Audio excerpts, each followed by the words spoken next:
Hello, my friends. I found the perfect article. Really, my impulse behind this particular subject is a lot of frustration with people coming out of the woodwork and attacking me on social media for even talking about the British. They think that's a big distraction and divisive and a waste of time. And of course they do, because British brainwashing, which I believe comes primarily through Tavistock, is diabolically clever and effective at making people overlook the real sources, the real causes, and even the real history behind the things that they believe they feel so strongly about. And, my position is if you're really serious about doing something about the human condition, you'll be serious about looking for real causes, real history. And so it's with that in mind, so it's a desire to educate, to share my own research, my own passion for truth, as well as frustration with people who I don't understand it, but through some kind of maybe it's a kind of backdoor channel into what you would think would be basic functioning of human reason, the ability to disable that and even install a kind of ready-made hostility toward people who are saying, hey, let's look at this. For instance, this article is from 2009. It's so timely. It's like it could have been written last month. So this is from Executive Intelligence Review, which is an extraordinary source, because I think it occurred just at a time. Lyndon LaRouche was someone who was deeply tied in and had tremendous access and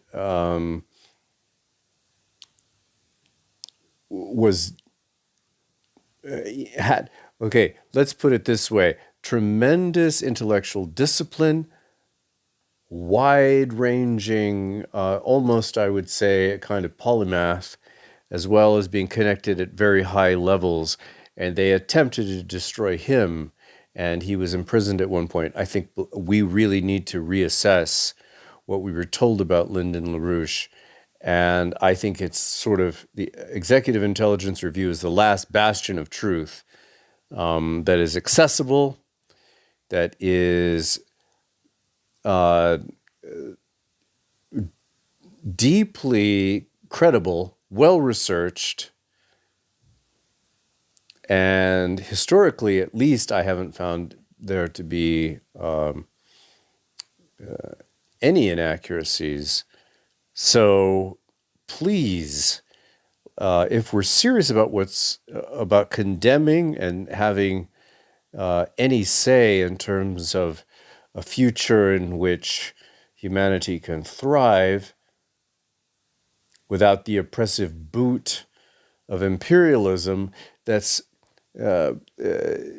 brought down on the neck of humanity in the name of the entrenched and extremely powerful oligarchical families in Europe, which use the British crown to keep the world in line and to gain access to material, to raw resources, etc., etc.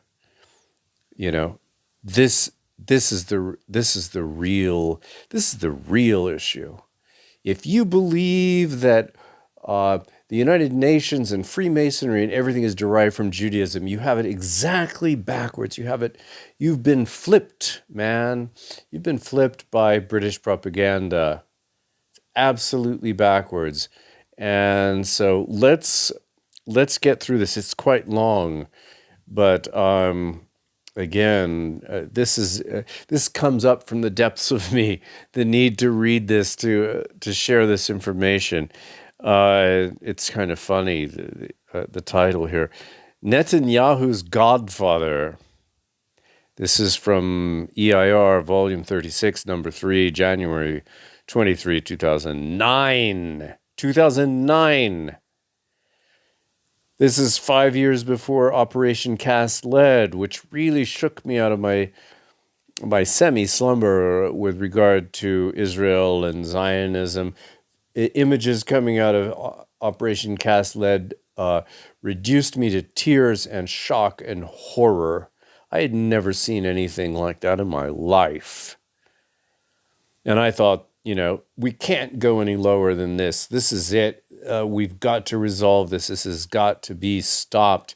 And here we are in 2023 looking at something even worse in terms of scale. So just keep this in mind. The British involvement, this is not ancient history. Sorry for shouting, but my God, we really need to educate people. I mean, the people who don't want to bother and who attack me, they're just absolutely hostile, needlessly hostile. At the least they could say, well, I really believe that Jews run the world, but, I'd be willing to listen to what you have to say. Okay, fine. But they attack me with such vitriol and, just absolutely refuse to even look at what I present.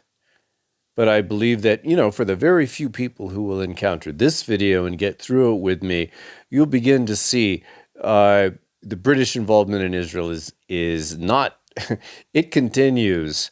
And I believe that, I just posted a video, I can't remember, was it Lee Camp, something about how the cameras were turned off on the 7th of October. Surprise, surprise. It's like, Epstein all over again. They figured out you can turn off the surveillance camera. Nobody seems to care. Nobody seems to derive any meaning from that. Oh, well, they just go out, these security cameras, in crucial moments. And most idiots out there will completely buy that it was a complete happenstance. So anyway, God, it's infuriating. It really is. So, title of this: How British Imperialists Created Fascist Jabotinsky, by Stephen P. Meyer. Vladimir Zev Jabotinsky, 1880 to 1940, the patron saint of Israel's Likud party, who also created revisionist Zionism, and Chaim Weizmann, 1874 to 1952, the decades-long chairman of the World Zionist Organization, who was seen as the prime minister in exile of a Jewish Palestine, were both witting champions of the British Empire. They were instruments of Lord Alfred Milner, the successor to Cecil Rhodes. We must understand this. Probably the most famous white supremacist in history. And Leo Stennett Amory, the final authors of the Balfour Declaration, who craftily used them to secure British rule over Palestine as part of the 1916 Sykes-Picot Agreements. The British also controlled the leaders of the Arab nationalist movements, which they created and funded. They owned Hajj Amin al-Husseini, a young radical whom they chose as Mufti of Jerusalem. They funded his religious network and social organizations, and to give him status among all of the Islamic faith, they created the post of Grand Mufti for him. The armed conflicts in Israel today. Let's take a look at these photos. Okay. All right, there he is. This man, Benjamin Netanyahu, every couple of years they say, oh, his reign he's being toppled, he's crisis, scandal, he'll soon be shown the door. No, he remains in power. Why? Because he has the preponderance of world power behind him, not for any political reasons. Politics are a farce. Politics are theater. The people that have power in this world manipulate politics like a puppet show, as we know. So take a look at that. The King David Hotel in Jerusalem. Learn about that. All right. Let's zoom in here. The armed conflict in Israel today, which threatens to become World War III. This is 2009. We're talking the same way today. It doesn't go away. And the world hasn't figured out how to put a stop to this. Do you think because it's this kind of conflict between religions and race and the little territory in the Middle East? Is that the reason why people have been a bit unable to do anything about this conflict, which could escalate into World War III? Or are there larger, somehow hiding that gigantic elephant in the room of imperialism so that people can't see it, right? Which is more plausible? The armed conflict in Israel today, which threatens to become World War III, is the continuation of almost a century of British staged armed conflict between Arab and Jew that dates back to the Nebi Musa riots of 1920, just months after the close of World War I, as the British settled in to occupy Palestine. Eyewitness intelligence reports proved that British military operatives encouraged and facilitated the Arab rioting led by Hajj Amin al-Husseini against the Jews. The Jewish armed response was led by Jabotinsky and a British-trained Zionist military force that had been placed in Palestine at the end of the war. The Jewish Legion, as it was called, had no military significance.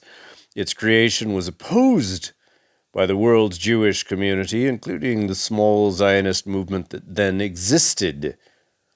But it was a major propaganda tool created by Milner and Amory to back up Sykes-Picot.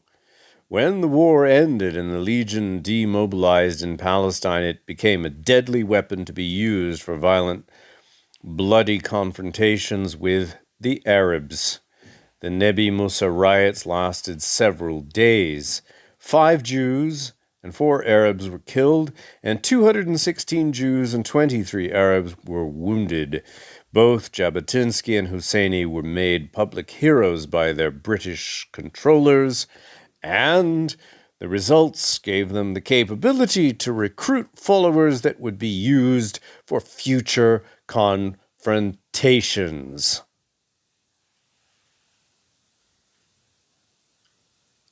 The die was cast, but the stage for the conflict had already been set decades before.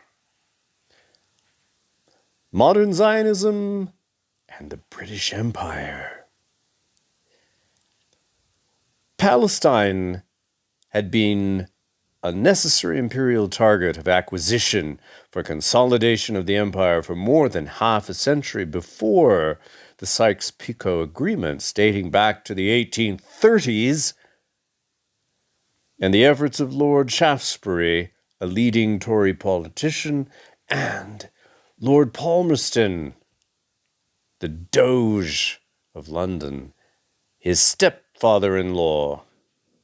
Palmerston served as foreign minister from 1830 to 51 and was destined to become prime minister and master of cultural and political warfare. Shaftesbury was a Christian Zionist and British Israelite who believed that the Jews must return to Zion before there could be a second coming of Christ. Although he opposed Jewish civil emancipation in England and was indeed anti-Semitic, he believed it was Britain's destiny to establish Zion. Let that soak in. Reread it a couple times. Shaftesbury wrote, quote, "Though admittedly a stiff-necked, dark-hearted people and sunk in moral degradation, obduracy, and ignorance of the gospel. The Jews were not only worthy of salvation, but also vital to Christianity's hope of salvation, unquote. Shaftesbury's writing appeared in the History of London Society for the Propagation of Christianity among the Jews. Shaftesbury was a member of the society and in 1848 served as its president. In 1838, an Arab revolt took place in Greater Syria run by Muhammad Ali, the Ottoman viceroy of Egypt. British Foreign Secretary Palmerston offered the Sultan of Turkey British help in putting down the revolt, and in return, Britain was given the right to establish a vice-consulate in Jerusalem.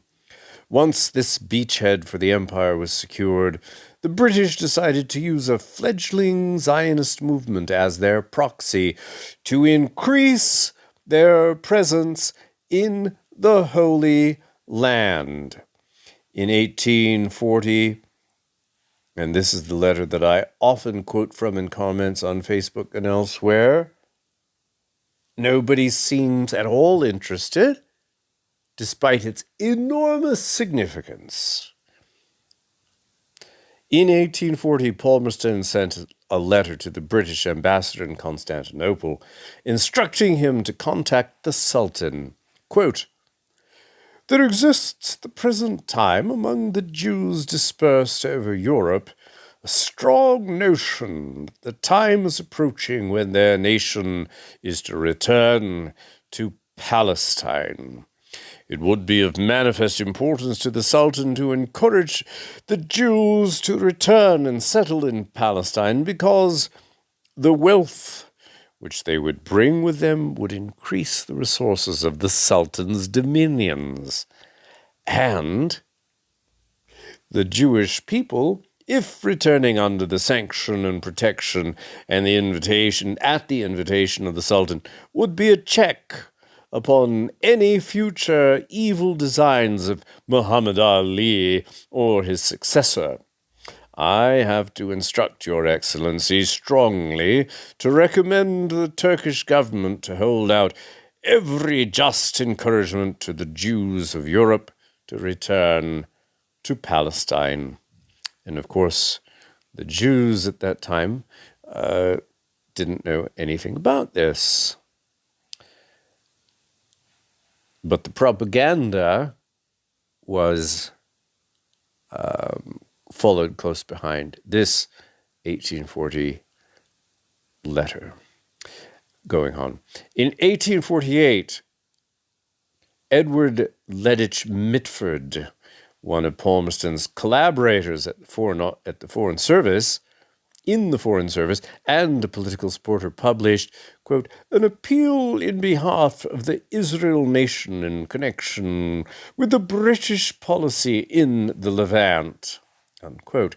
The piece called for the, quote, "final establishment of the Jewish nation in Palestine as a protected state under the guardianship of Great Britain," unquote. Mitford reasoned that such a state would, quote, "place the management of our steam communication entirely in our hands and would place us in a commanding position in the Levant, from whence to check the process of encroachment, to overawe open enemies, and, if necessary, to repel their advance," unquote. With the introduction of the steamship in the 1840s, the most efficient route to India and other parts of Asia was through what the British call the Near East.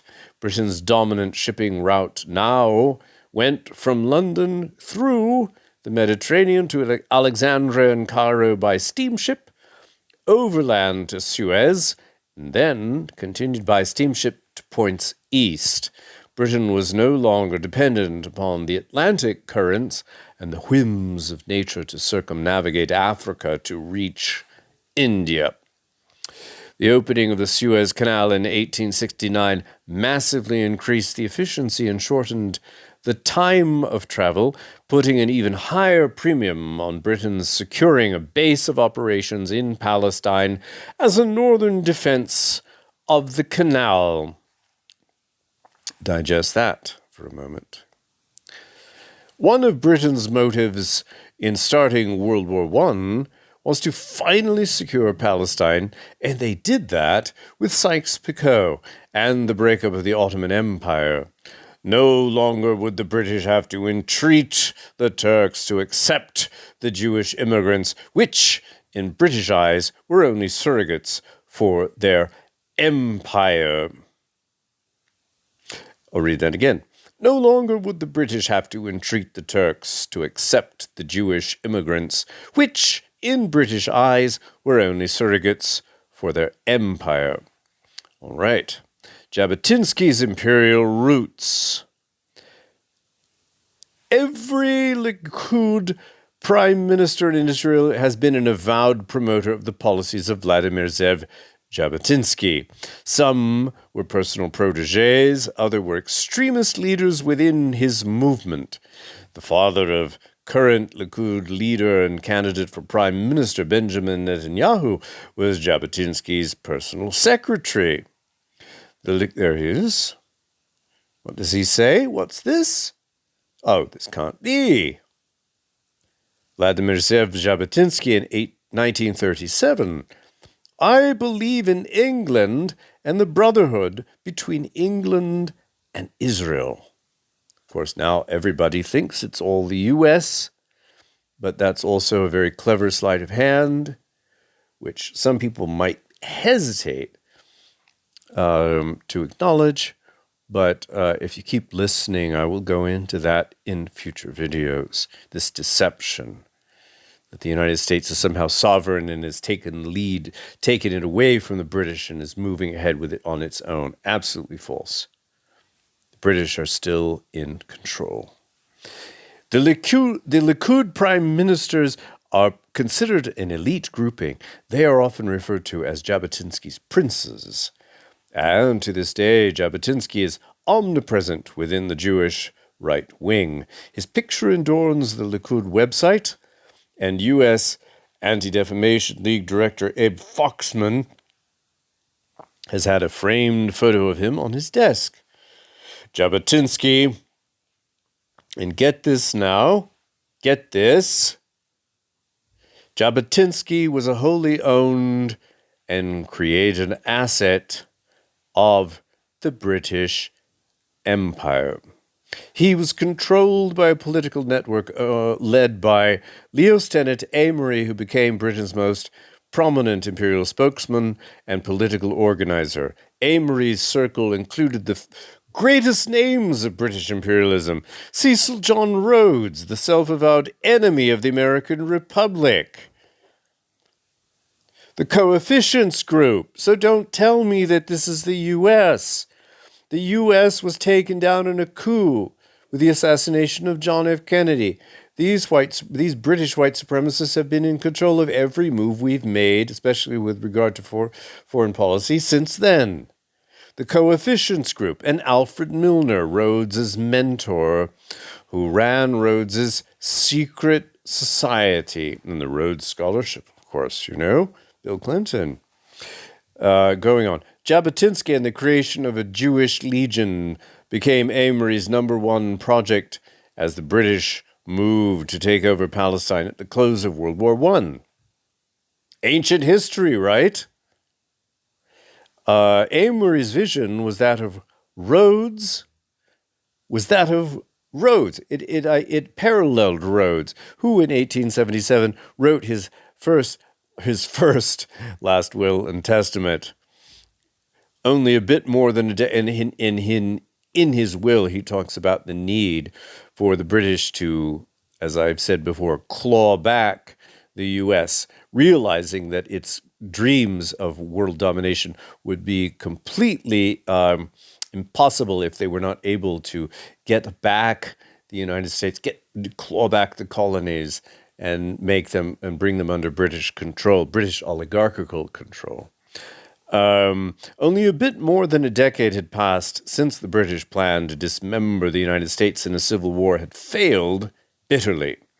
Rhodes, a rabid British race imperialist, had amassed his remember Zimbabwe, Rhodesia, had amassed his fortune through the exploration and mining of gold in Africa. Rhodes wrote that the purpose of his will was, quote, to and for the establishment, promotion, and development of a secret society, the true aim and object whereof shall be for the extension of British rule throughout the world, the perfecting of a system of immigration from the United Kingdom, and of colonization by British subjects of all lands, and especially the entire continent of Africa, the Holy Land, the Valley of the Euphrates, the whole of South America, the islands of the Pacific, not heretofore possessed by Great Britain, the seaboard of China and Japan, the ultimate recovery of the United States of America as an integral part of the British Empire. Emphasis added, probably added by EIR, because EIR has been trying to wake people up to this reality for a long time. So, but this just reinforces and memorializes what I was saying a moment ago. So take a moment, read that to yourselves again. Oh, all right. Take a screenshot of that right there. Thank you. Rhodes's secret society and the intricacies of how it operated are detailed in Carroll Quigley's The Anglo-American Establishment. Quigley describes the British power elite and their purpose at the turn of the century. They combined important press outlets, created political institutions, and used financial power to affect their policy. Probably effect, E-F-F. This elite group consisted of the Venetian Cecil family, and that's a whole other video there, a whole other topic, how the Venetian intelligence took over England, I think primarily during the time of Henry VIII. The political and financial trustees of Rhodes Trust, in which Alfred Milner was key, various banking institutions, including Lazard Frères, and the British royal family. Quigley describes a small inner core of collaborators with two concentric circles of semi-witting and non-witting conspirators from British aristocracy and financial elite. By and large, they shared the aims of Rhodes's will. They had one major enemy, the American system of political economy, which everyone has forgotten about and which is not in any history book that I've seen. It's been completely expunged. We'll go into that another time. What was the American system? It was the only viable alternative, the only threat to British imperialism that was administering the resources of the world on behalf of the European aristocracy. Going on, it threatened the existence of the British Empire, which depended upon a mercantilist. There's Cecil Rhodes. A mercantilist system of securing cheap raw materials from colonized backwards parts of the world and shipping them back to England for industrial production and military use. Look at that. That says it all, doesn't it?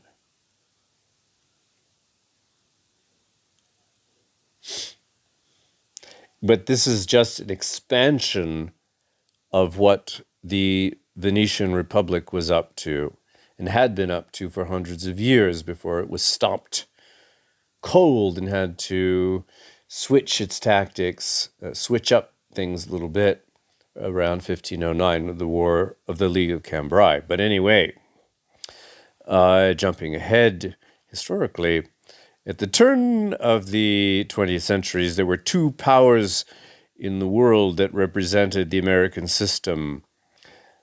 That is, this is the 19th century, because the American system was offering the world an exciting alternative to British imperialism, mostly after the death of President Lincoln, and the system of national development that relied heavily on the development of railroads and the steel industry was being advanced in Germany and Russia and China and Japan.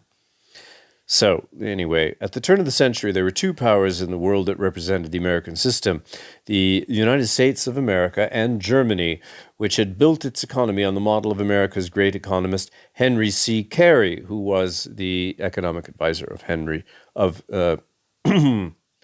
President Lincoln.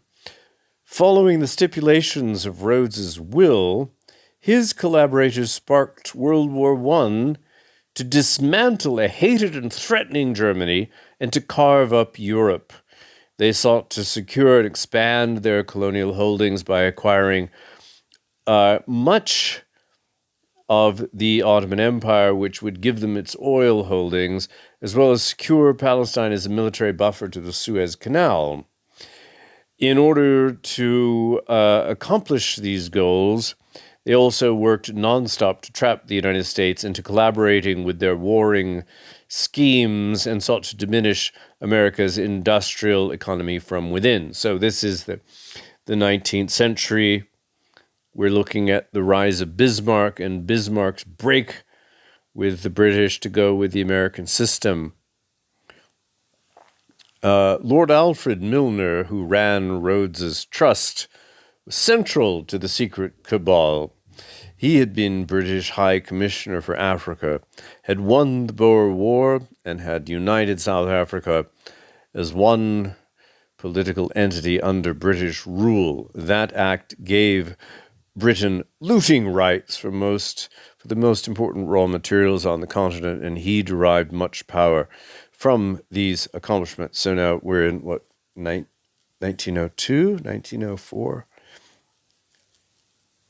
At the close of the Boer War, Milner recruited a group of the best and brightest from Oxford University to assist him in establishing British rule in Africa. He recruited them to his philosophy and became each and everyone's mentor. Known as Milner's Kindergarten, or the Kindergarten, these individuals returned to London and would play a major role in both World War I and World War II.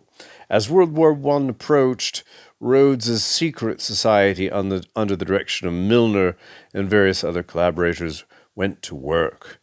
Both liberal and conservative, right? They held in common a rabid racial imperialism. So they were the war party. Like today in Washington, you have the war party comprising Democrats and Republicans, liberals and conservatives. Everyone's hungry for blood, thirsty for blood, right? Their own writings detail their thoughts and aims.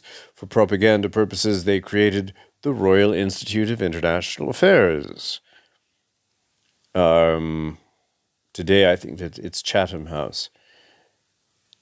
They're the ones that helped select our U.S. presidents. They selected Clinton. They selected Carter.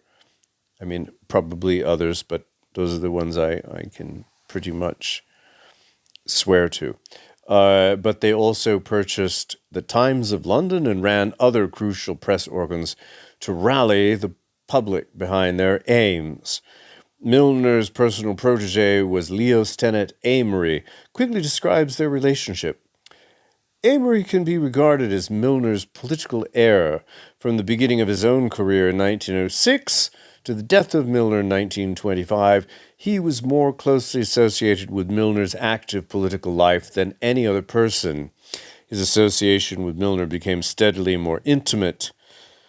In his last years of public office, Milner was generally assisted by Amory, a period from 1917 to 1921, and when he died, it was Amory who arranged the public memorial service and controlled the distribution of tickets. To understand today's Likud and the rest of the right wing in Israel, one must understand Amory and Milner in their role in shaping the British Empire. They used Zionism to secure the oil fields of the Middle East and defense of the Suez Canal. They stated this openly, as did their Christian Zionist supporters. This was geopolitics in the mode of Sykes-Picot. So you can take a screenshot there. There it is. A synopsis of the cynical roots of modern political Zionism. They use Zionism to secure the oil fields of the Middle East and defense of the Suez Canal. 2. Amory. The empire is the kingdom of heaven. Leo Amory's son, Julian, aptly described his father in the 1988 introduction to The Empire at Bay. Notes from the Leo Amory diaries. British imperialism, he wrote, quote, was a civilizing mission to which the British peoples could dedicate themselves, one from which they would derive a sense of purpose and source of pride.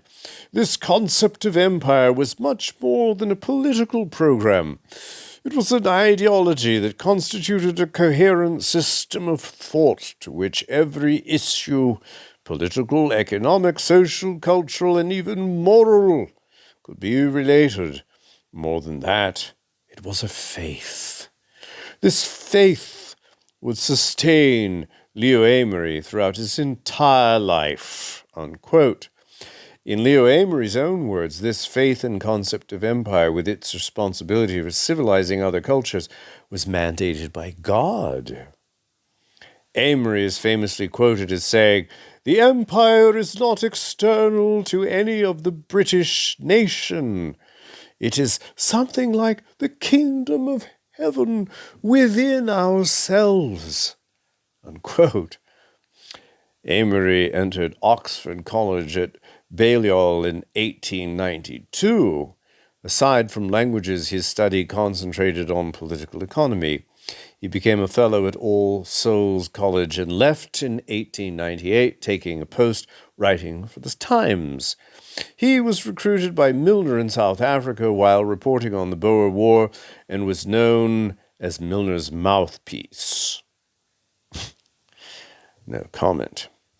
Amory had a long dinner meeting with Cecil Rhodes in Africa a few years before the latter's death in 1902. Rhodes discussed with him the Rhodes Trust and the establishment of a scholarship fund that would recruit talented young men to attend a special program at Oxford.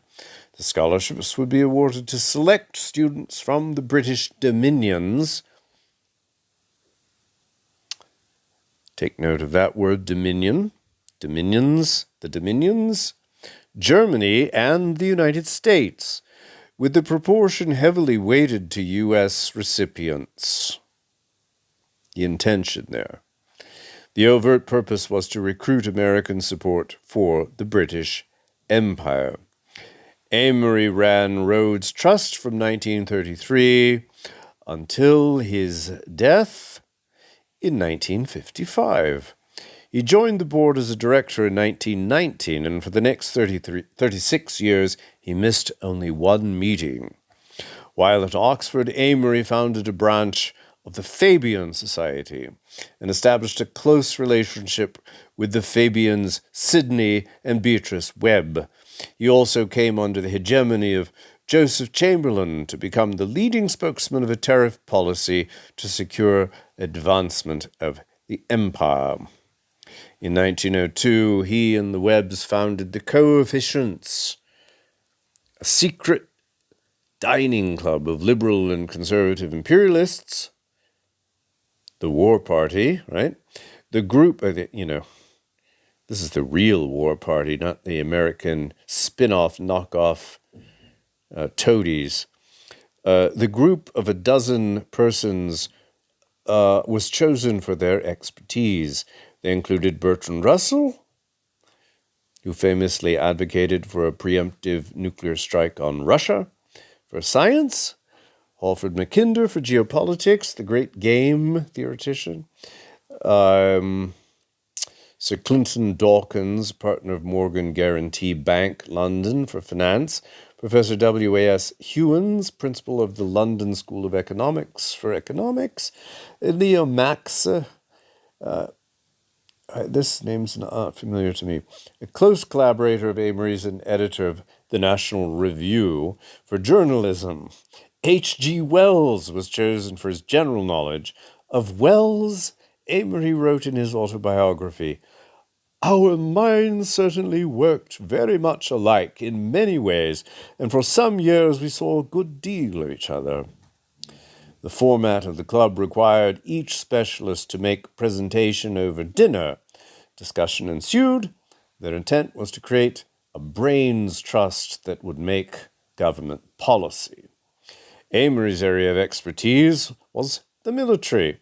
Having covered the Boer War for the Times, he had become ensconced with a grouping of leading military personalities, and representing the Milner Group, Amory was in the process of anonymously writing a 12-part series on the army that would appear in the Times. The articles detailed how inadequate were the training and staffing of the army.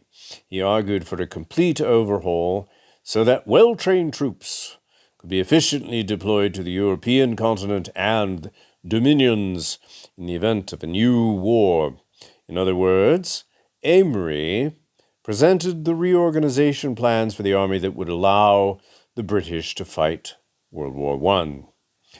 Amory was also passionately imbued with Rhodes and Milner's view of the British Empire in World Affairs, and Bertrand Russell later described Amory's presentation to the coefficients, quote, "In 1902, I became a member of a small dining club called the Coefficients, got up by Sidney Webb for the purpose of considering political questions from a more or less imperialist point of view.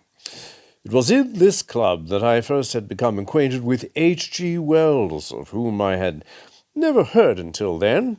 His point of view was more sympathetic to me than that of any member. Most of the members, in fact, shocked me profoundly. I remember Amory's eyes gleaming with bloodlust at the thought of a war with America, in which he said with exultation, we should have to arm the whole adult male population." Emphasis added. Who is this? There he is. Lord Alfred Milner.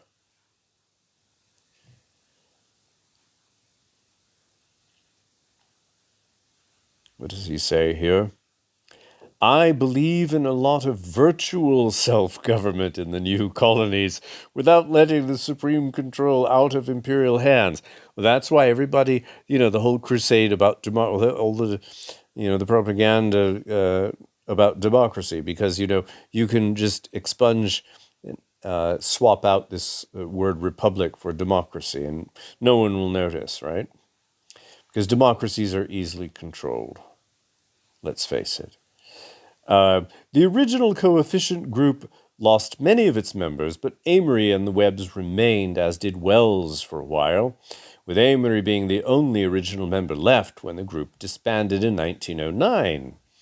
Russell dropped out early, but Milner and Sir Henry Birchenough, the chairman of the British South Africa Company, along with John H. Smith, chairman of Hamrose Bank, very powerful bank, soon joined, as did others from Milner's circle.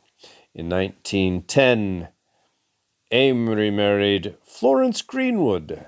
Her father, Hamar Greenwood, had emigrated from Wales to Canada, where he married into a family of American colonists who had sided with the British during the American Revolution. Her family was fiercely loyal to the United Empire loyalist tradition, which combined a deep suspicion of everything American with an almost fanatical reverence for the British crown and everything British. On June 11, 1916, less than a month after the secret Sykes-Picot Agreement had been signed, Milner was given a full page in the New York Times to make his case that America should partner with the British Empire. The article was entitled, "Lord Milner Wants Anglo-American Union. British statesman, who was among first mentioned as Kitchener's probable successor, believes it will bring world peace." Unquote. The significance of the timing of this article cannot be overstated. Milner knew of the secret agreements with the French to move the war to Palestine and the East, and for the carving up of the Ottoman Empire between the two. His article was placed to gather America's support for that outcome. The New York Times reporter had interviewed Milner in London. America had already entered the war on the side of the British, and as the United States would bring the margin of victory, it would have a major say in the settlement of the peace. Milner, the man in pursuit of carrying out Cecil Rhodes's last will and testament, was about to join a war cabinet with Prime Minister David Lloyd George. The secret agreement to move the war to the Eastern Front would give Britain control over Palestine, providing a military buffer to the Suez Canal. Palestine would also provide a deep-water port, Haifa, on the Mediterranean for the export of oil. Milner needed the Americans on his side for the plan to succeed. The New York Times gave Milner a glowing introduction. Looking toward the end of the war, Milner sought two essential agreements. The first, that the United States and Great Britain would have a cooperative purpose in handling peace, and the second, that there would be agreements signed to establish a unified military to ensure the peace, and, of course, the British Empire. Those exact same demands were echoed less than a quarter of a century later, during World War II, by American Clarence Strite, who authored Union Now with Britain. Milner's words speak for themselves. Quote, "What I especially stand for is the closest possible union between the various states," the various states, that's what they called us back then, "under the British Crown. Always I have aimed as well as I have been able at the accomplishment of this. This might seem to strike away from closer relationship between This might seem to strike away from closer relationship between Great Britain and the United States. I do not think it need do that. I believe philandering between nations to be foolish, but there must never be another serious quarrel between the States and England. I believe the greatest disaster in human history was the split which separated the American colonies from the home country." Please take note of that. You see, under Joe Biden, there's no split at all. It's completely one global entity now. The word going on, the word empire and the word imperial imperfectly convey the thought and perhaps have been unfortunately chosen. They suggest domination, ascendancy, the rule of a superior over inferior, or vassal states, but British imperialists of the modern school, of which I am one and ever shall be one, when speaking of the British Empire, think not of an empire in the old acceptation of the term, but of a group of states, independent one of the other in local affairs, although bound together in the defense of their common interests and in the development of a common civilization." Unquote. Lord Milner then went on to speak of England's work in governing backward peoples. He declared that she was doing America's work as well as her own. Someone, said Milner, must bear the white man's burden. And Germany had a bad record in this respect. Quote, I do not believe America would care to see the British dependencies in Africa ruled in the spirit which has been shown by Germany in such few enterprises of the sort as she has undertaken. And I am sure that those in the United States who are familiar with the facts of British government in India would never wish to see that government replaced by a government of Junkers, unquote. Milner ended, quote, I was ultra-British, in and out British imperialist. That is what I am and always shall be. I have given you my reasons for it, my reasons, too, for thinking that British imperialism, as I conceive of it, should find favor and sympathy in your country, on which, next to my own, I base my hopes for the future freedom and progress and peace of the world, unquote.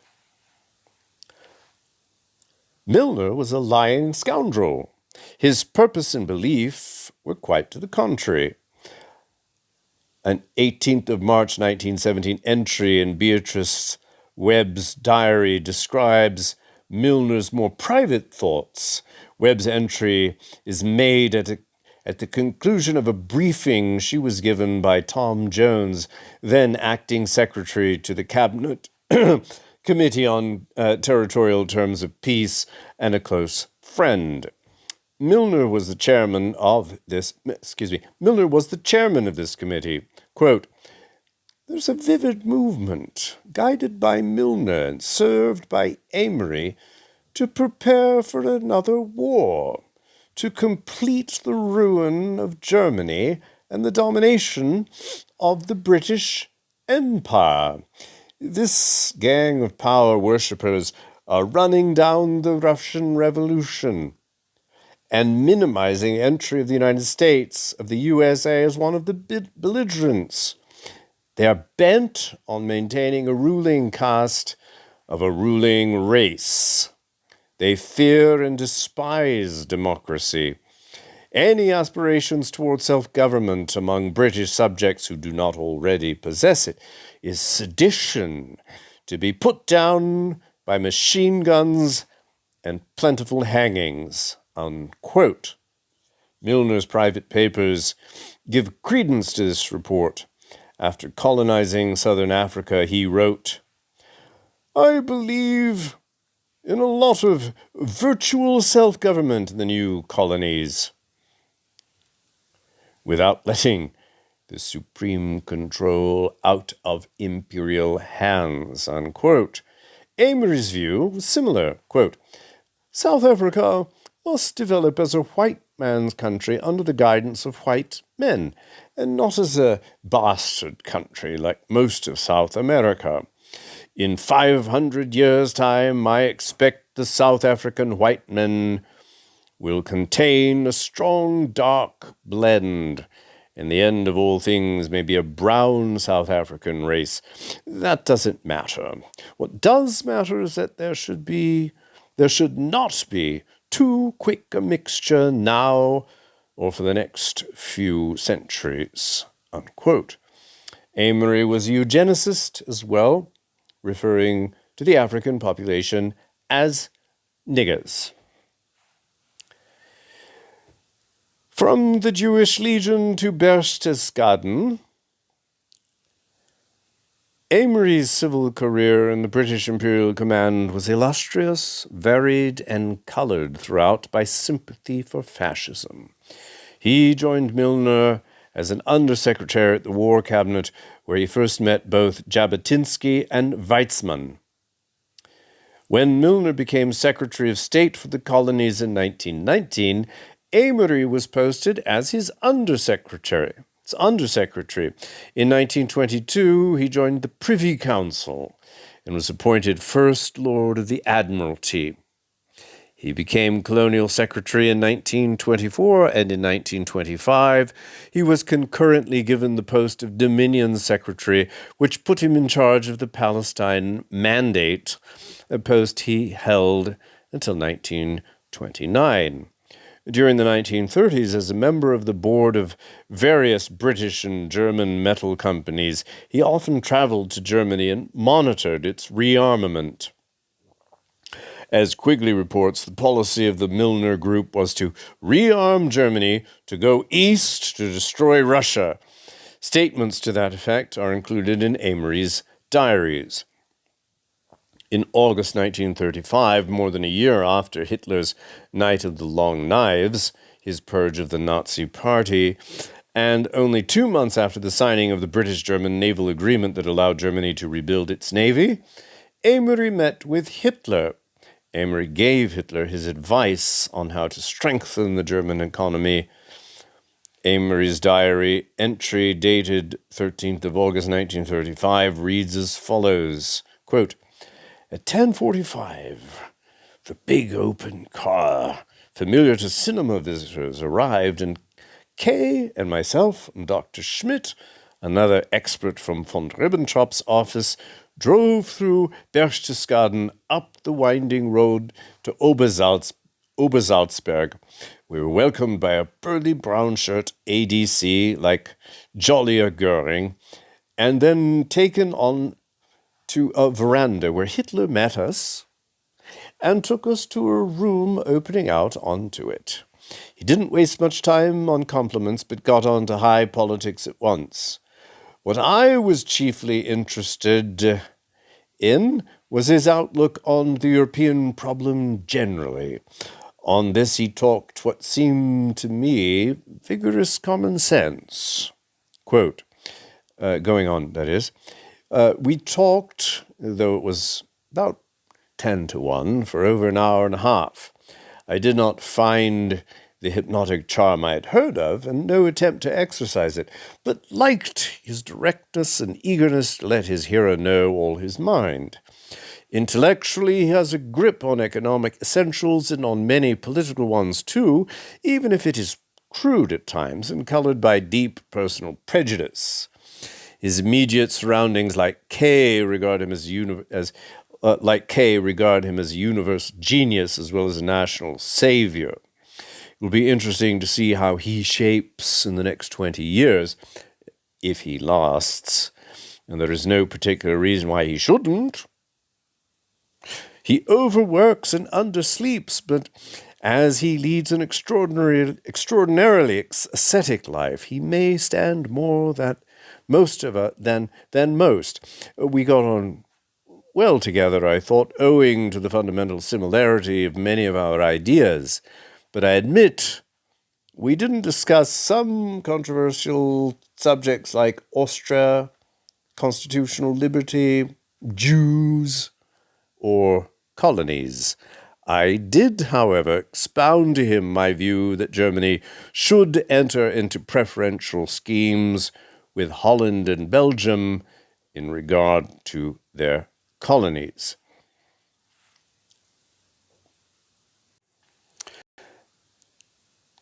Amory was also an intimate of Reichsbank president and later Hitler's economics minister Hjalmar Schacht, whom he met numbers of times. It was Schacht who told Lord Lothian that Amory said the British were not interested in allowing to have Germany her colonies back, but there was no reason Germany couldn't go east to build up her economy. Amory's friend and collaborator Lord Lothian, a member of the pro-Hitler Cliveden set, naturally also admired Hitler, very pro-Hitler cabal there. As late as May 1937, he met with Hitler. Amory's diary reported, quote, "RIIA, Garden Party, Royal Institute of International Affairs, Garden Party in St. James Square. Lothian told me all about recent interviews with Hitler and Goering, describing the former as essentially a prophet and the latter as a genial buccaneer of the FE type. He says the Germans are very anxious to be friends with us if they can, but that if we allow things to drift, they will solve it by force, in which case we are likely to climb down ignominiously, unquote. A proponent of corporatist fascism, Amory admired and advised Benito Mussolini, with whom he was in frequent communication. David Lowe, the cartoonist famous for his Colonel Blimp character, which made fun of the hypocrisy of the British aristocracy, published a cartoon in the Evening Standard of June 29th, 1934, entitled Signor Mussolini's Language Class. Shows a bust of Mussolini as Giovanni Bull towering over a group of Englishmen in brown shirts. Amory is at the center of the group. British fascist Sir Oswald Mosley is standing before the group at a lectern, leading them in a rendition of Rule Britannia, sung in Italian. Of course, we know the British intelligence, and I think Hitler also had a major role in collaborating with the House of Savoy of Italy to ensconce Mussolini. On a wall is a map of the fascist empire British section with the countries of the British Empire highlighted. Amory became Secretary of State for India and Burma in the closing phase of his career. According to his son Julian, India was an empire of its own, closely connected with the Middle East and later with the Far Eastern theaters of war. Amory's main task, working with two great viceroys, Linlithgow and Wavell, was to mobilize the human and material resources of the subcontinent in support of the war.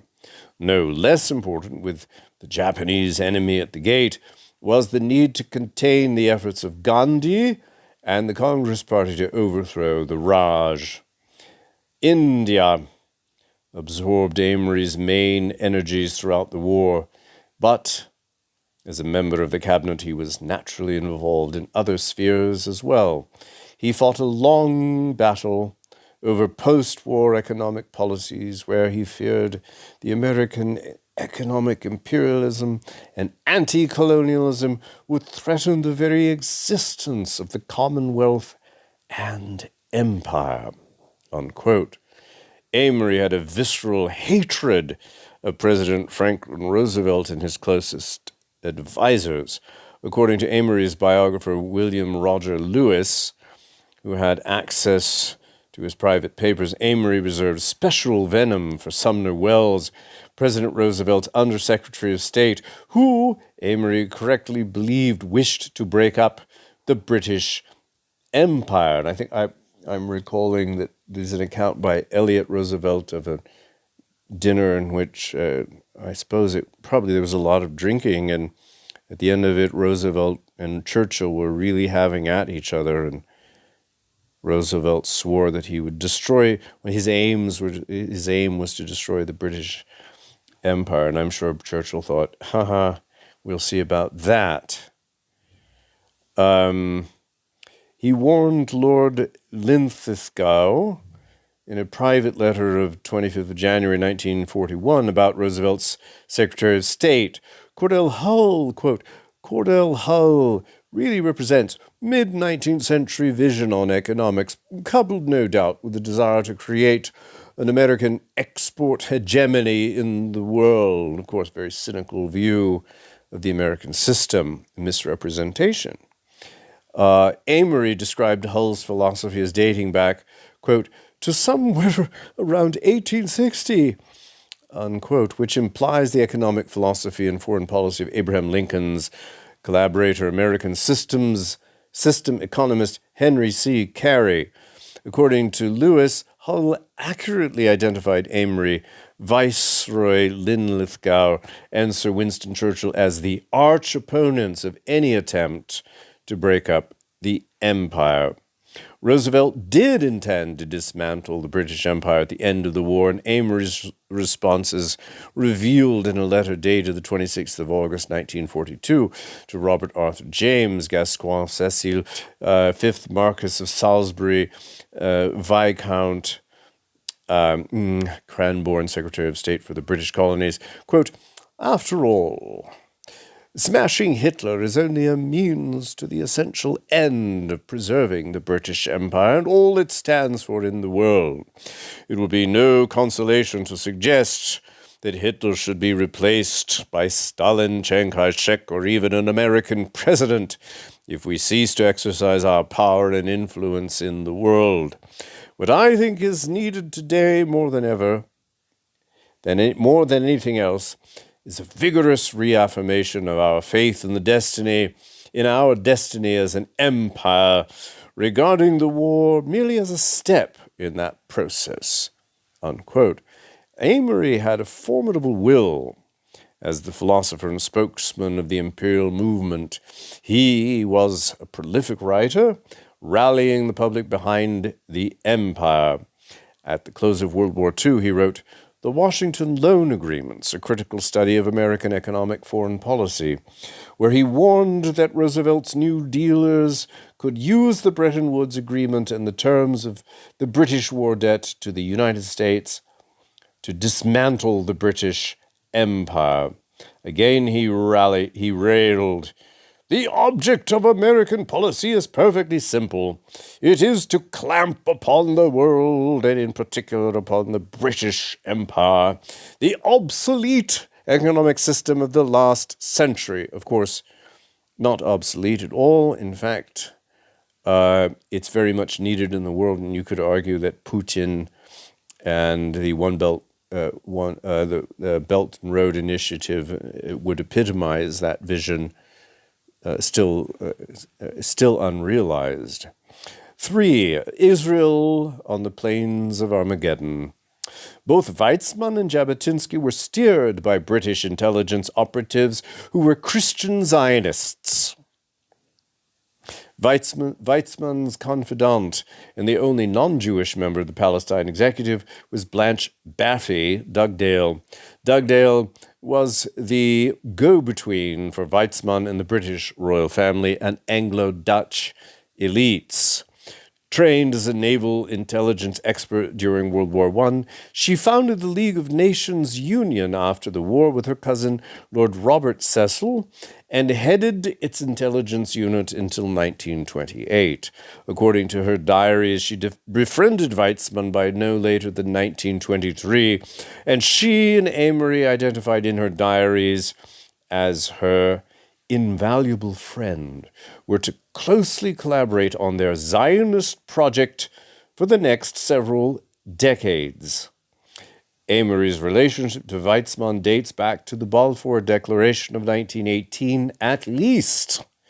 But what probably cemented their relationship was the threat that the United States might get the mandate for Palestine at the close, let me read that again. But what probably cemented their relationship was the threat that the United States might get the mandate for Palestine at the close of World War I. Weizmann was made chairman of the British-run Zionist Commission after the Balfour Declaration, and in 1918 it made its first official tour of Palestine. On the day of departure, Mark Sykes of Sykes-Picot arranged for Weizmann to be received by the king at Buckingham Palace.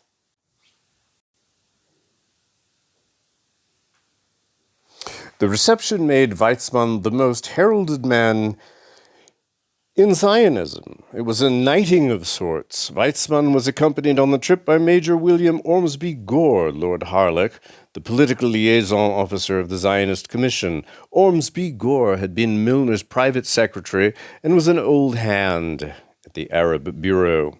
Upon his return in October 1918, Weizmann was summoned to see Amory. According to Weizmann biographer Barnett Litvinov, quote, "An authoritative Jewish voice was more necessary than ever now to a government facing the new situation of an America demanding its say in world affairs. Shortly after his return to England, Weizmann was advised by Leopold Amory of the Cabinet Secretariat of renewed moves to bring Palestine into the trusteeship of the United States. Amory looked to Weizmann for help in locking Palestine into the empire for the sake of territorial contiguity between Egypt and India. Weizmann required no persuasion on this score. So here's a nice photo here. Here. Chaim Weizmann, whom the British looked to for help, requiring no persuasion.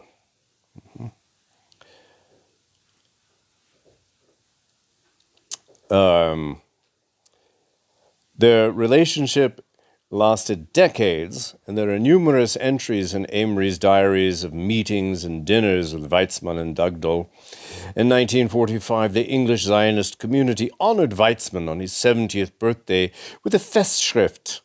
Both Amory and Dugdale were asked to write for it. Amory avowed that his support for Weizmann and Zionism was geopolitical from its inception. Quote, "My own acquaintance with Dr. Weizmann, with the cause with which his name will always be identified, goes back to the beginning of 1917, when, together with the late Sir Mark Sykes of Sykes-Picot, I was appointed one of the political assistant secretaries to Mr. Lloyd George's newly formed war cabinet. Sykes was an enthusiastic advocate of the establishment of the Jewish national home in Palestine. I myself had not previously thought of Zionism as much more than a sentimental fantasy, but Sykes soon persuaded me that from the purely British point of view, a prosperous Jewish population in Palestine, owning its inception and its opportunity of development to British policy, might be an invaluable asset as a defense of the Suez Canal against attack from the north and as a station on the future air routes to the east," unquote. Amory had entered a similar thought into his diary on July 26, 1928. Quote, "Our ultimate end is clearly to make Palestine the center of a Western influence, using the Jews as we have used the Scots, to carry the English ideal through the Middle East, and not merely to make an artificial Oriental Hebrew enclave in an Oriental country," unquote. Dugdale's maternal grandfather was George Campbell, the 8th Duke of Argyll, who was the Secretary of State for India and Lord Privy Seal under Gladstone.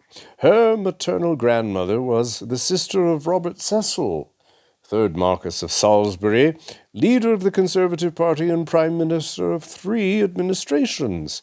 Her mother, Lady Frances Campbell, who most influenced her life, was a suffragette activist, and Dugdale would throw herself into support for Zionism as her mother had for the right for women to vote. Her father was Eustace Balfour, the brother of Arthur James Balfour, of whom Dugdale was the official biographer. As a young woman, Dugdale had an official coming-out ceremony and met Queen Victoria. On at least 3 occasions in this period, the Queen's daughter, Princess Louise, was married to Dugdale's uncle. Norman Rose, the editor of Baffy, The Diaries of Blanche Dugdale, 1936 to 1947, describes her as the only non-Jewish supporter who was allowed into the inner circle of Zionist policy-making bodies. Her day-to-day work at the Jewish Agency and Zionist Federation headquarters in London consisted mainly of helping to draft policy documents.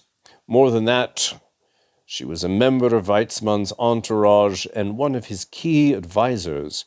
Her access to government officials and the elite gave the Zionists a wide range of capabilities and intelligence. According to Rose, quote, Baffy constituted, in fact, an essential ingredient in all diplomacy. Well-informed, trusted by both sides, she acted as an unofficial channel of communication, freely passing information back and forth. Questions of dual loyalty had held no fear for her. Upholding the Zionist cause, defending it from attack, rescuing it from defeat was for her a British interest. Unquote. The diaries detail what Dugdale had traveled to Geneva, Paris, and Palestine with or on behalf of Weizmann in their pursuits, both social and political. Dugdale held sway among the Zionist elite beyond Weizmann as well. Notably, the diaries mention that Israel's first prime minister, David Ben-Gurion, often differed in policy and approach with Dugdale and Weizmann. The Campbells and Balfours were both members of the Church of Scotland, and according to Rose, Dugdale's religious upbringing was crucial to her sense of self. Plus, quote, it afforded her a profound understanding of the roots of Zionism. Nurtured on the scriptures and fortified by a deeply felt bond with the Old Testament, Rose wrote, it was the prophecies of the book she knew so well that were being redeemed by the 20th century descendants of the children of Israel. Unquote. A glimpse into the religious fervor that motivated her Zionism is afforded by an entry for the 27th of April, 1937. Quote, frontiers, fairly satisfactory to Chaim, all the north, the most important after Emek, the Vale of Esdraelon, complete independence. Chaim told him he would go as far as he could. Great events lie ahead. The Jews in the plains. So it must be before Armageddon. Jabotinsky, warrior for the empire. In 1915, one of the most crucial steps in the buildup of the Jabotinskyites occurred when Colonel John Henry Patterson was selected to command Britain's Zionist Mule Corps. Like Dugdale, maybe it's Dugdale? I don't know. I should have checked this out. I'll say Dugdale from now on. Like Dugdale, he was a rabid Christian Zionist, and he chose Jabotinsky as his military collaborator. For the next 31 years, Patterson remained an ardent supporter of the Jabotinskyites, including the terrorist Irgun, and maintained an intimate relationship with Ben Zion Netanyahu, father of Benjamin Netanyahu. The Mule Corps was composed of all Russian Jewish exiles living in Alexandria, Egypt. Organized by Jabotinsky, who did not serve, this military support group saw themselves as having the opportunity to help the British take over Palestine and themselves gain a foothold in establishing a Jewish state. It was Britain's first hint at using the Jews to secure Palestine as part of the broader Sykes-Picot arrangement. Patterson wrote of his appointment, quote, it was certainly curious that the general's choice should have fallen upon me, for of course he knew nothing of my knowledge of Jewish history or of my sympathy for the Jewish race, when, as a boy, I eagerly devoured the records of the glorious deeds of Jewish military captains such as Joshua, Joab, Gideon, and Judas Maccabeus. I little dreamt that one day I myself would in a small way be captain of a host of the children of Israel, unquote. Swearing in the roughly 750 Jewish soldiers on March 3rd, 1915, Patterson said, "Pray with me that I should not only, as Moses, behold Canaan from afar, but be divinely permitted to lead you into the promised land." Unquote. To their dismay, the Mule Corps was sent to Gallipoli in what is today Turkey, where it saw action for several months, but was demobilized on the 28th of December 1915 after the British military failure, never setting foot in Palestine. On the evening in 1918 that the Balfour Declaration was passed by the British War Cabinet, Patterson was invited to dinner with other luminaries at the home of Weizmann. He and Amory then created the Jewish Legion, for which Jabotinsky was the organizer and spokesman. The Legion, a propaganda effort to support Sykes-Picot, was deployed to Palestine at the end of the war. After Patterson retired from military duty in 1920, he became a spokesman for Zionism and helped transform Jabotinsky from a somewhat clandestine intelligence operative jointly run by British intelligence and the Russian Okhrana into a major political figure. In the second phase of their relationship, Patterson, that's an interesting nexus there. In the second phase of their relationship, Patterson traveled the world over with Jabotinsky. In 1921, he accompanied Jabotinsky to the 12th World Zionist Conference at Karlsbad, Germany, and later in the fall of the same year, he accompanied him on a fundraising trip to the United States. Patterson maintained his support for Jabotinsky in 1925 when the latter broke from the World Zionist Organization and created revisionist Zionism, a right-wing movement that supported Hitler and Mussolini. That's all I have to say about that. In 1928 and 29, he accompanied Jabotinsky to Palestine to review Betar training camps. The Betar was a militarist revisionist youth group modeled on Mussolini's brown shirts, who were often involved. I thought Mussolini had the black shirts. Maybe I'm wrong about that. Who were often involved in armed confrontation with the Palestinian Arabs. Okay, so essentially the same as Hitler's brown shirts. That's why I thought Mussolini were the black. Mussolini was like considered the black eagle, and Hitler was the brown eagle. It's all part of one big fascist scheme on the part of the powerful aristocracy. Going on. In 1929, Jabotinsky was the director of the Judea Insurance Company, thought to be a financial conduit from the United States for clandestine activity. Patterson was a manager of its Cairo branch. In 1933, when Weizmann's friend and Zionist leader Chaim Arlosorov was assassinated, Patterson was the conduit of the revisionist report denying involvement and accusing the Labour Party of using the incident against them. Arlosorov had been targeted for assassination by the right wing of the revisionist movement. He had been corresponding with the American Elwood Mead, the water specialist who had made California's barren land into a blooming garden, and was secretly meeting with leading Arabs with whom he was discussing joint economic development based upon harnessing the Jordan River. Arlosorov was a threat to the British, who were the only ones to benefit from the assassination. In 1936, Jabotinsky joined Patterson on a speaking tour to oppose the 1936-37 Peel Commission, Palestine Royal Commission report, and to organize for a Jewish Palestine which would join the British Crown as a seventh dominion. There, that's important.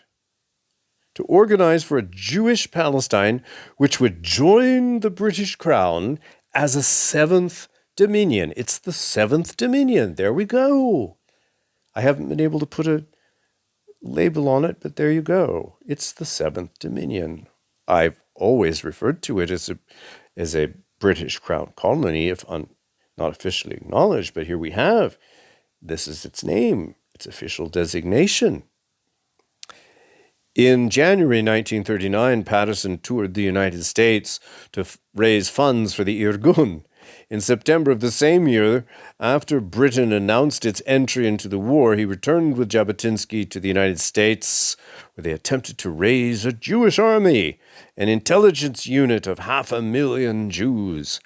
They met with Lord Lothian, then British ambassador to the United States, who sanctioned their activity, and Patterson and Jabotinsky addressed a mass rally in New York, calling for the new Legion. Patterson was always a conduit for money to the revisionists.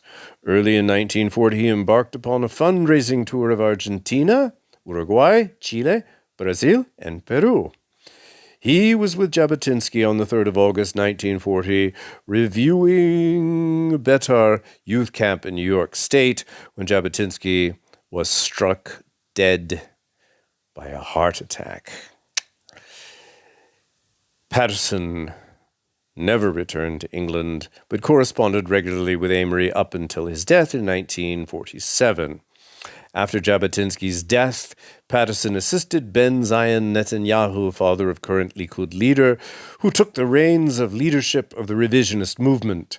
Patterson served as the honorary president of the New Zionist League of America, the revisionist Zionist organization headed by Netanyahu.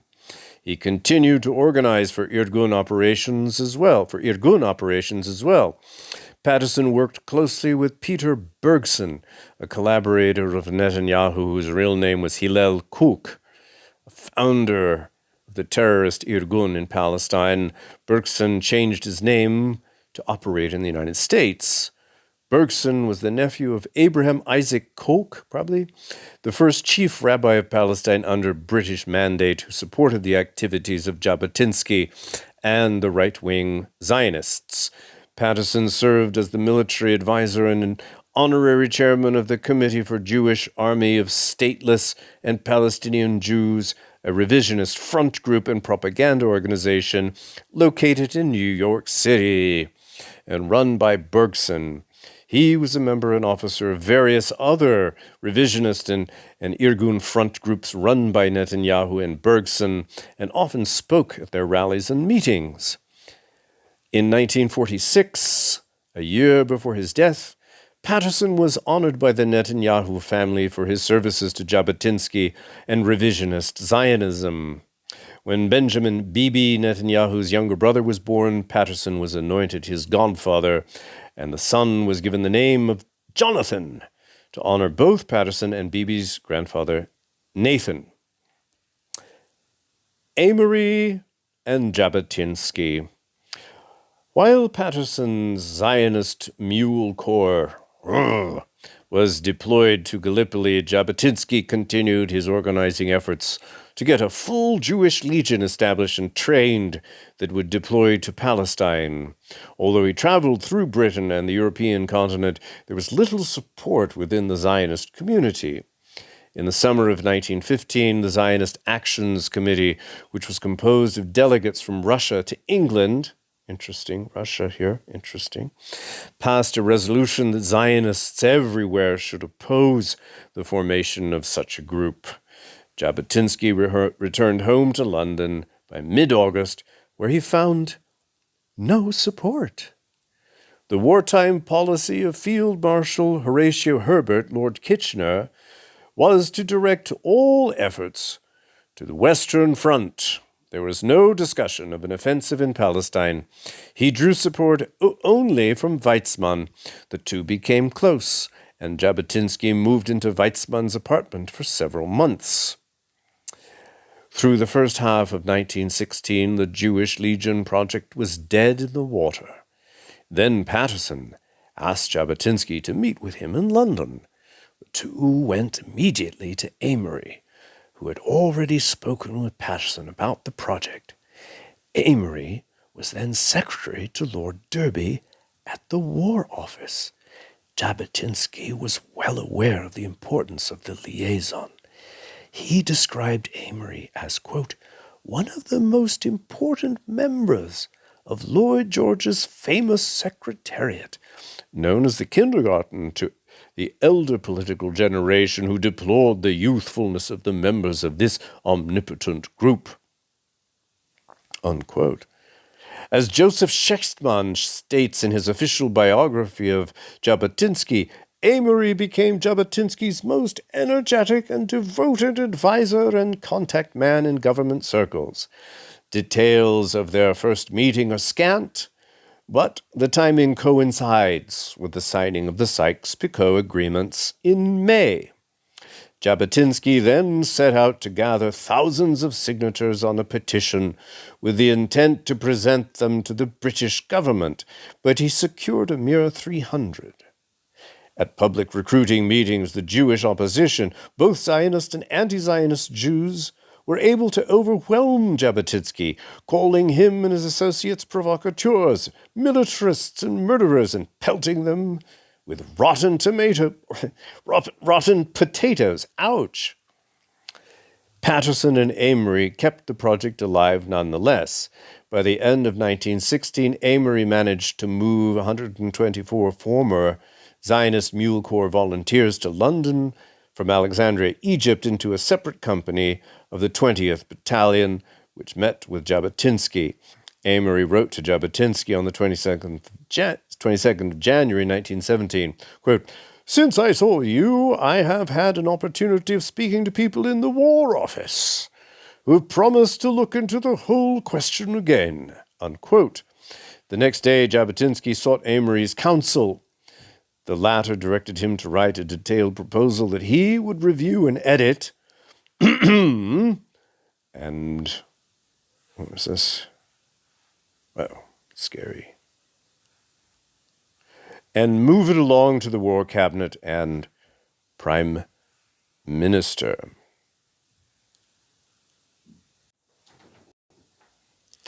Quote, you might recapitulate that you originally opened negotiations with the War Office and Foreign Office armed with credentials from the Russian authorities, who were favorable to your enterprise, and that you understood at the time that the Foreign Office was not unsympathetic to the idea in view of the political effect in America, but that you also understood that the War Office did not at that time consider the matter of sufficient importance to warrant the raising of a special corps for service in Egypt and Palestine. And then you ought also briefly to mention that without official encouragement, you undertook a purely personal campaign of meetings in East London, which, in the absence of any canvassing or official support, did not attract more than a very limited number. What I mean is that you ought to briefly put the Prime Minister in possession of the main facts as to your previous efforts to form a special Jewish corps in this country, unquote. A few days later, Amory received the final text signed by Jabotinsky and his fellow organizer Joseph Trumpeldor and committed himself to handing it over personally to Prime Minister Lloyd George. Amory kept in constant contact with Jabotinsky over the next weeks and kept the project moving. On the 13th of April, Amory was able to give Jabotinsky some good news. Quote, your affair is really making progress at last. Anyhow, you can be sure that I have done my best to help the thing forward and will continue to do so. Unquote. By the end of April, the War Cabinet approved the proposal, and Secretary for War Lord Derby met with Jabotinsky to discuss the details. Amory set a slew of meetings for Jabotinsky with other key officials, including General Jan Smuts, the South African Prime Minister who was attending War Cabinet meetings. Jabotinsky praised Smuts in his diaries as, quote, a deeply cultured man, educated at the universities of Holland, Heidelberg, and Cambridge, and a fine thinker and writer.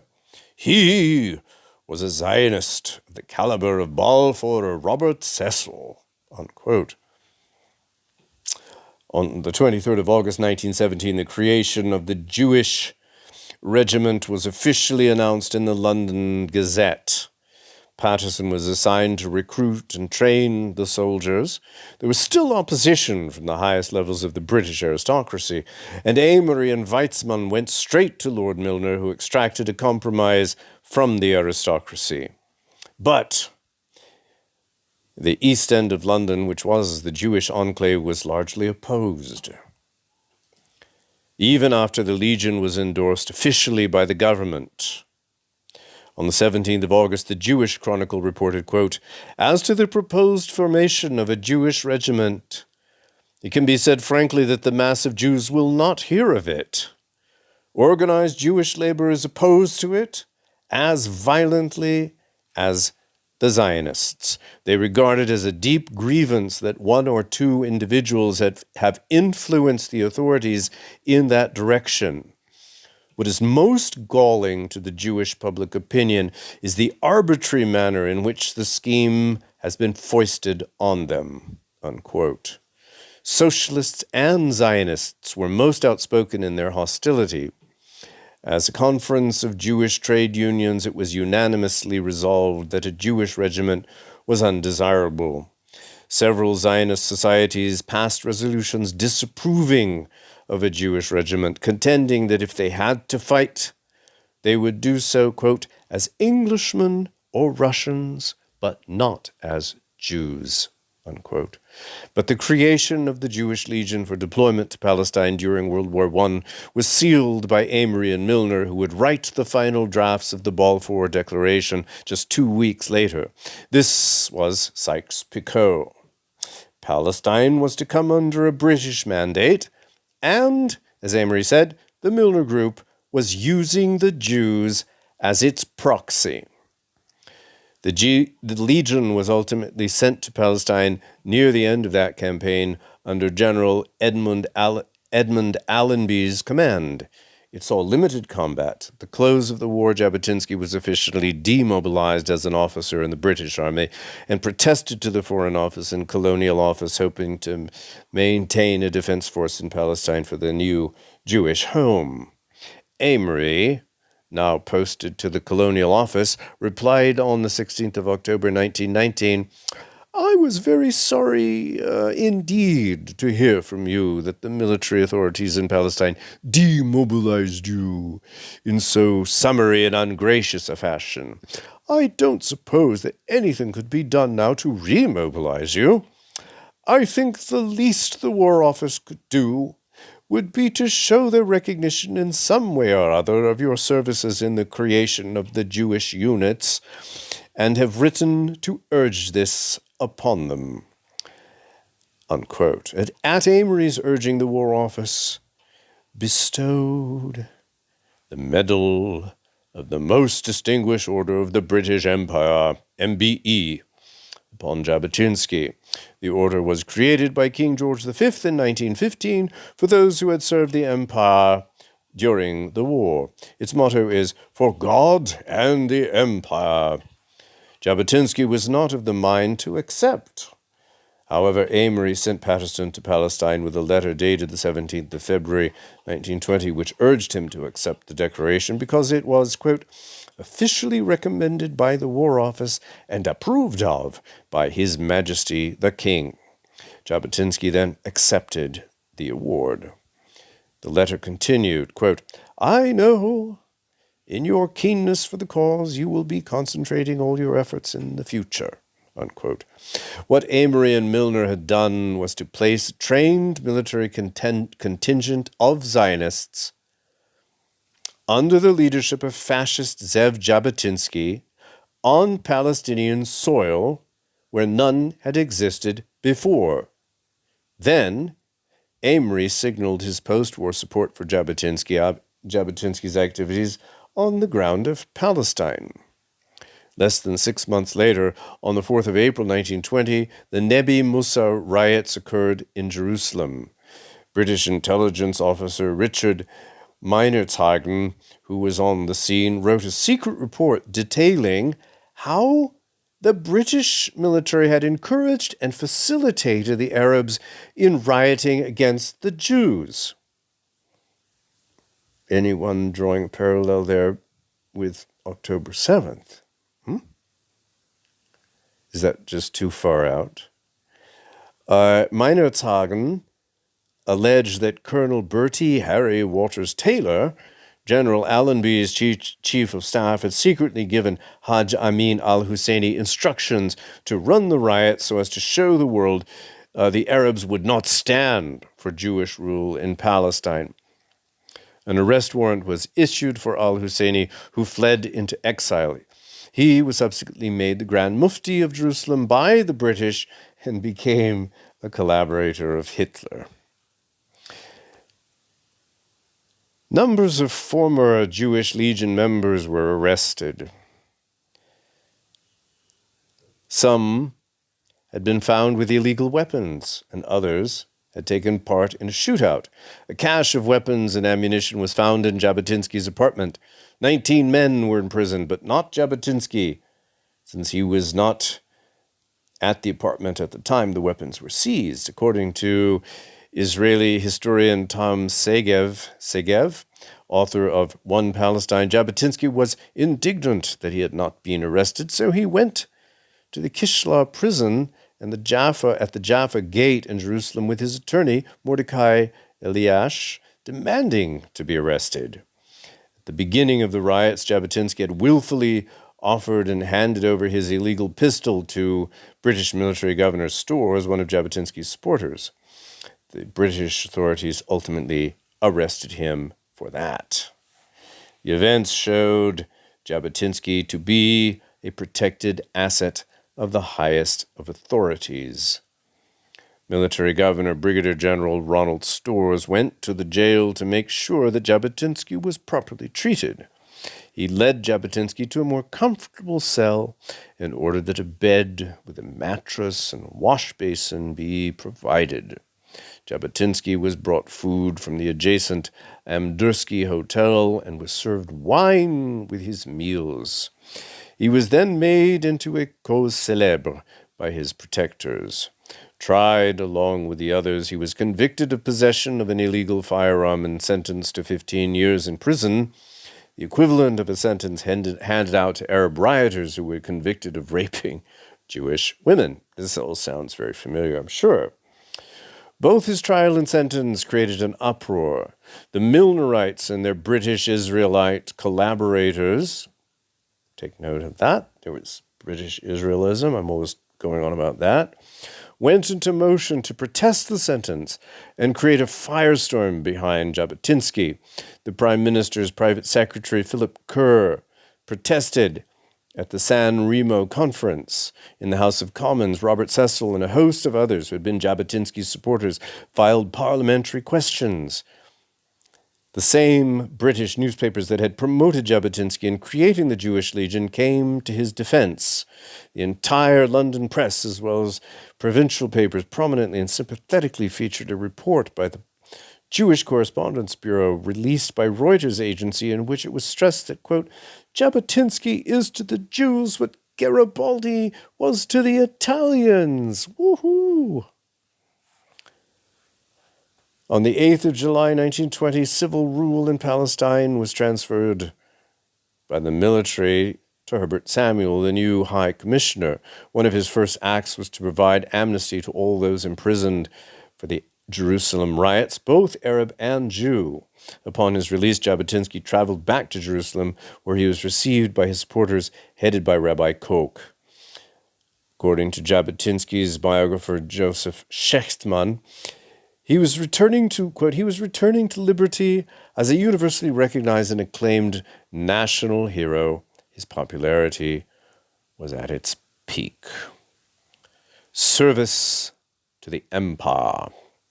Jabotinsky's revisionist cadre and the militant Betar groups were at the center of riots an armed confrontation with the Palestinians over decades. They were openly pro-fascist during the latter part of the 1920s and early 30s, as were Amory and Lord Lothian, promoting corporatist economic schemes for Palestine and praising Hitler and Mussolini. Jabotinsky established a naval military school under the official auspices of the fascist Italian government to train revisionist cadre. Amory and other members of Milner's kindergarten continued their promotion of Jabotinsky through this entire period until his death in New York in 1940, when he was meeting and corresponding with Lord Lothian, then ambassador to the USA, who officially supported his activities, and Jabotinsky was loyal to these British controllers. A survey is useful.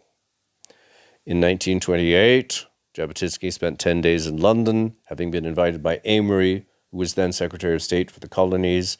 A dinner was held for him at the House of Commons, which was arranged by Colonel Josiah Wedgwood, a longtime supporter. Wedgwood was in the process of completing a book entitled The Seventh Dominion, there it is again, which called for Palestine to officially become the seventh dominion of the Russian...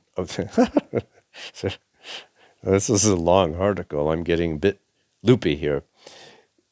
Which called for Palestine to officially become the seventh dominion of the British Crown, replacing the temporary British mandate.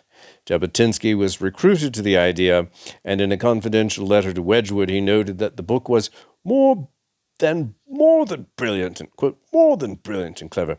It is a service to both causes, the British and the Zionists, and... had we today even a 99% majority in Palestine, I, the extremist, would still fight every idea of independence and would insist on keeping within the British Empire. He told Wedgwood squarely that he should not be averse to submitting it to the Revisionist League for acceptance. Wedgwood concurred. Jabotinsky presented the Seventh Dominion concept at the Third Revisionist World Conference in Vienna in December 1928, and the conference resolved that there was no contradiction between the idea of a Jewish Palestine and an eventual dominion status within a British Commonwealth of Nations. There's the empire is now the Commonwealth, and there you go. Further, that every revisionist was free individually to join the Palestine Dominion League, which was headed by Wedgwood. In May 1929, when a Seventh Dominion League was constituted in Jerusalem, Jabotinsky accepted its chairmanship. Abba Achamayir, the mentor of Benjamin Netanyahu, was the leader of the extremist wing, revisionist Zionism, an avowed fascist. He was an early supporter of Hitler and Mussolini and authored a column on fascism, which appeared regularly in Dor HaYoam, a major revisionist newspaper in Palestine. Achamier wrote of the British, quote, "In every East-West conflict, we will always be on the side of the West. For the West has represented a more superior culture than the East over the last 1,000 years after the destruction of the Baghdad Caliphate by the Mongols. And we today are the most prominent and loyal bearers of the culture. Our interest lies in expanding the British Empire even further than intended by the British themselves. More British than the British." That's the Zionist mission, right? To out-British the British. I can't be more extreme than that. And this is pretty much, I'm just deriving a logical kind of conclusion from this. Jabotinsky openly voiced his deep respect for and kinship with the British Empire, and it cohered with his early writings on race superiority. In a speech in Warsaw, Poland on the 28th of December 1931, he stated, quote, "England is no longer inspired by her old lust from building and leading. And what we ask of the English is, indeed, this lust and resolution, the capacity for more courageous, more creative action. England is becoming continental. Not long ago, the prestige of the English ruler of the colony of the colored colonies stood very high. Hindus, Arabs, Malays were conscious of his superiority and obeyed, not unprotestingly, yet completely. The whole scheme of training of the future rulers was built on the principle: carry yourself so that the inferior will feel your unobtainable superiority in every motion.